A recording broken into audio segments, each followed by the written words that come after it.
The modern world is designed in such a way that it gets used to success too quickly. When the full-scale aggression began, many in the world expected that Ukraine would not survive. Here we are now 2 years later, witnessing Ukraine stand to the Russian tyranny. But just as the focus was shifting to the Israel-Hamas war, we have more news on the European conflict. On the morning of 1st November, it was reported how Russia launched a barrage of attacks overnight, setting fire to an oil refinery in Kremenchuk, Poltava region. Now officials have revealed Kremenchuk was just one target among the largest number of towns and villages to be attacked in 24 hours since the start of 2023. Ukrainian Interior Minister Igor Klimenko said 118 settlements were shelled in 10 regions of Ukraine. Quote, "This is the largest number of towns and villages hit since the beginning of the year," he said. The Kherson region came under heavy fire throughout the night, with airstrikes on multiple villages resulting in at least one death, he said. Mr. Klimenko added it took more than 100 firefighters to extinguish the blaze in Kremenchuk. Now Ukraine is expecting a new wave of attacks in the east and northeast, the head of Avdiivka's military administration has said. Vitaly Barabash said Russia was bringing in forces and equipment to the area. Quote, "Our boys are preparing for a new wave," Mr. Barabash told national television. Ukraine's ground forces said Russia was also focused on Kupiansk, a city in the northeast overrun by Moscow's forces in the early days of the invasion, but recaptured by Ukraine last year. According to Moscow, its forces had conducted successful attacks near the town of Bakhmut just recently as well. Russian Defense Minister Sergei Shoigu said on Wednesday that going by statistics, Russian air defense systems will shoot down all F-16 fighter jets promised to Ukraine in a matter of 20 days. He said Ukraine has run out of reserves, its soldiers are demoralized, and despite the supply of new NATO weapons, its army has been retreating. Russia is also backed up by North Korea, who has sent more than 1 million artillery shells to Russia since August, South Korea's top spy agency reportedly told officials in a closed-door briefing. North Korea has been operating its munitions factories at full capacity to meet Russian demands and has been mobilizing residents to increase production, reported the NIS, South Korean National Intelligence Service. The US, South Korea, and Japan issued a joint statement condemning what they described as North Korea's supply of munitions and military equipment to Russia. But that's not all. Ukraine has accused Russia of dropping explosive objects in the path of civilian vessels in the Black Sea. Warplanes carried out 3 such drops in the latest update on the conflict, the Ukrainian military said, as the country attempted to build up a new shipping lane without Russian approval. Russia said it would consider any vessel a potential military target after it quit a UN-brokered grain deal in July that allowed some food exports vital to Ukraine. But just as Ukraine is experiencing hardships, the same can be said for Russia too. Russian officials are increasingly concerned about losing authoritarian control in some areas. Anti-Israel protesters stormed the runway at Makhachkala airport in Dagestan, where a Red Wings flight from Tel Aviv was due to land there, Russian media reported. They were reportedly chanting anti-Semitic slogans and looking for passengers from the flight. Russia's Interior Ministry said 60 people were arrested and 150 of the most active protesters were identified.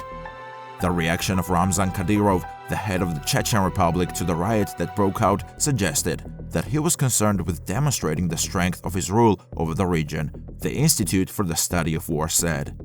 He ordered security forces to shoot future rioters in the head if they did not respond to 3 warning shots, Russian state media RIA reported. Mr. Kadyrov was also quick to reiterate Vladimir Putin's allegations, made without evidence, that the riot was the result of Western manipulation through social media networks, in a post on Telegram. Kadyrov's reactions to the riots in Dagestan suggest that he is first and foremost concerned with maintaining the perception of his unwavering support of Putin, and secondly with demonstrating the strength of his authoritarian rule over Chechnya, the ICW said.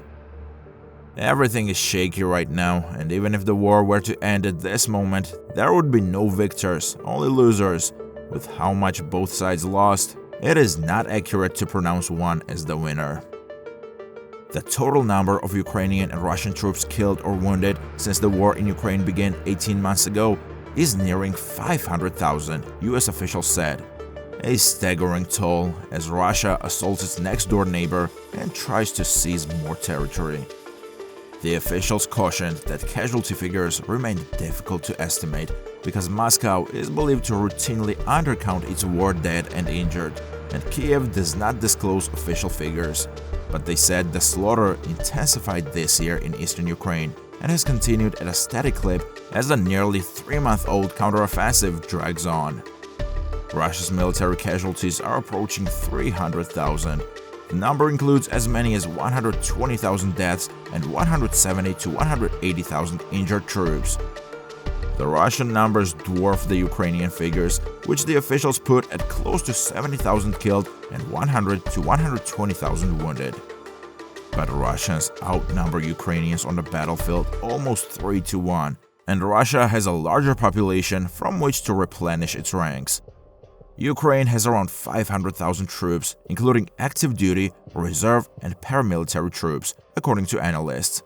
By contrast, Russia has almost tripled that number, with 1,330,000 active duty, reserve, and paramilitary troops, most of the latter from the Wagner Group. Russian analysts say the loss of life is unlikely to deter Mr. Putin. He has no political opposition at home and has framed the war as the kind of struggle the country faced during World War II, when more than 8 million Soviet troops died. US officials have said they believe that Mr. Putin can sustain hundreds of thousands of casualties in Ukraine, although higher numbers could cut into his political support. The troop deaths could have a greater impact for Ukraine, and while combatants are dying in droves, the civilians caught between the guns have died in the thousands, while millions have been displaced. The number of dead and wounded reflects the amount of lethal munitions being expended by both sides. Thousands of rounds of artillery are fired every week, tanks batter buildings, landmines are everywhere, and drones hover overhead picking off troops below. When close combat does occur, it resembles the battles of World War I, brutal and often taking place in trenches. In the first 2 weeks of the counteroffensive, as much as 20% of the weaponry Ukraine sent to the battlefield was damaged or destroyed, according to US and European officials. The losses included some of the formidable Western fighting machines, tanks, and armored personnel carriers that the Ukrainians were counting on to beat back the Russians. In recent weeks, Ukraine has shifted its battlefield tactics, returning to its old ways of wearing down Russian forces with artillery and long-range missiles, instead of plunging into minefields under fire. The estimated figures for Ukraine and Russia are based on satellite imagery, communication intercepts, social media and news media dispatches from reporters in the country, as well as official reporting from both governments. Estimates vary even within the US government. Russia's brutal invasion has driven millions into poverty, but not quite destroyed Ukraine's economy. Meanwhile, sanctions are straining the Russian economy, but they are yet to end a war that has sown financial turmoil and personal hardship in the region and across the globe. Its economic impacts may be insignificant next to the suffering and loss of life on the battlefields, but they do present critical challenges that leaders must resolve to limit yet more suffering through poverty, food shortages, and the cost of living crisis. To illuminate these challenges, Economics Observatory has been publishing expert insights on the war's economic implications ever since Russia fired that first set of missiles at Ukraine in February 2022. War destroys farms, erodes soil, and displaces farmers. This is particularly damaging in a part of the world known as the breadbasket of Europe. The decline in Ukraine's agricultural sector has been especially harmful. Ukraine and Russia were the biggest producers in agriculture and food globally. Ukraine's economic output is now at a fraction of its pre-war levels. In the first year of the conflict, the country lost 30 to 35% of GDP. This led to the largest recession in Ukraine's history.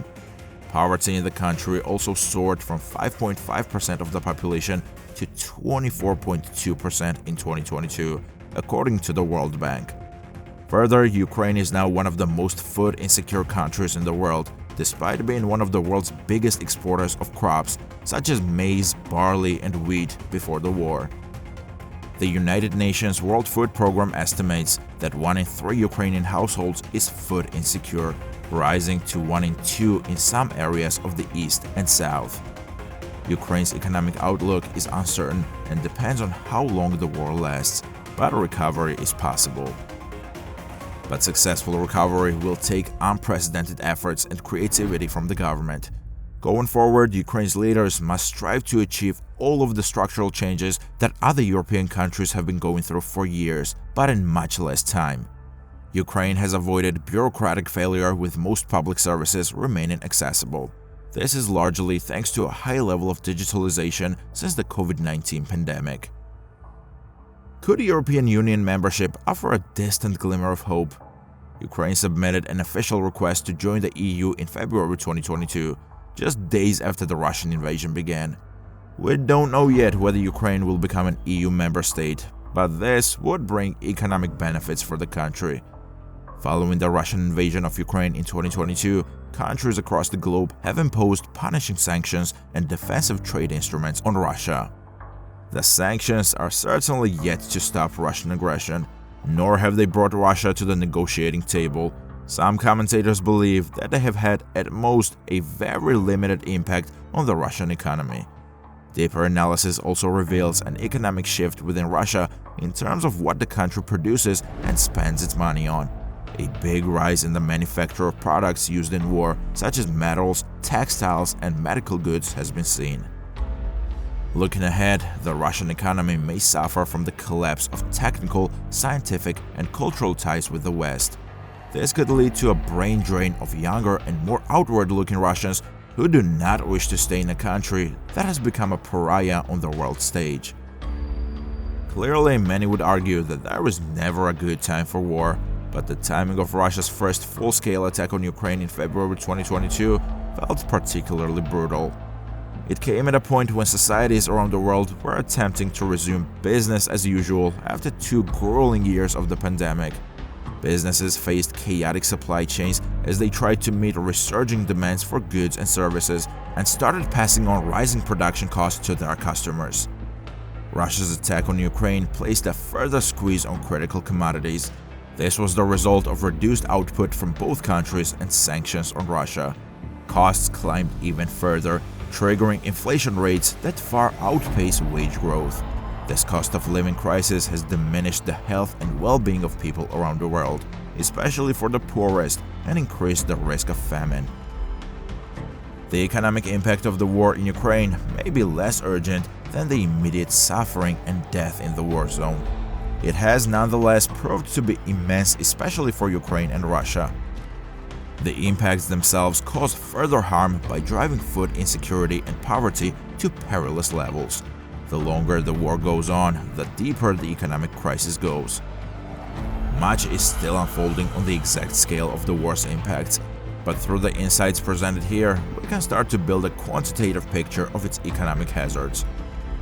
While a clear end to the war remains out of view, these insights also hint at where governments should focus their efforts to undo the war's damage and pave the way for a brighter future. With everything that was said during today's video, some may see this as a step towards the end of the Ukraine-Russia war. We all certainly hope so, but in the past days the Russian attacks have intensified even more, and the Wagner Group has resumed recruiting soldiers under the leadership of Yevgeny Prigozhin's son, Pavel Prigozhin. Wagner units to be sent to occupied territories. Units based there will be tasked with carrying out counter-subversive measures in occupied Ukraine. This means preventing Ukrainian sabotage missions in the Donetsk, Luhansk, Zaporozhye and Kherson regions, it said. Could this be the finale of the Russian-Ukrainian war?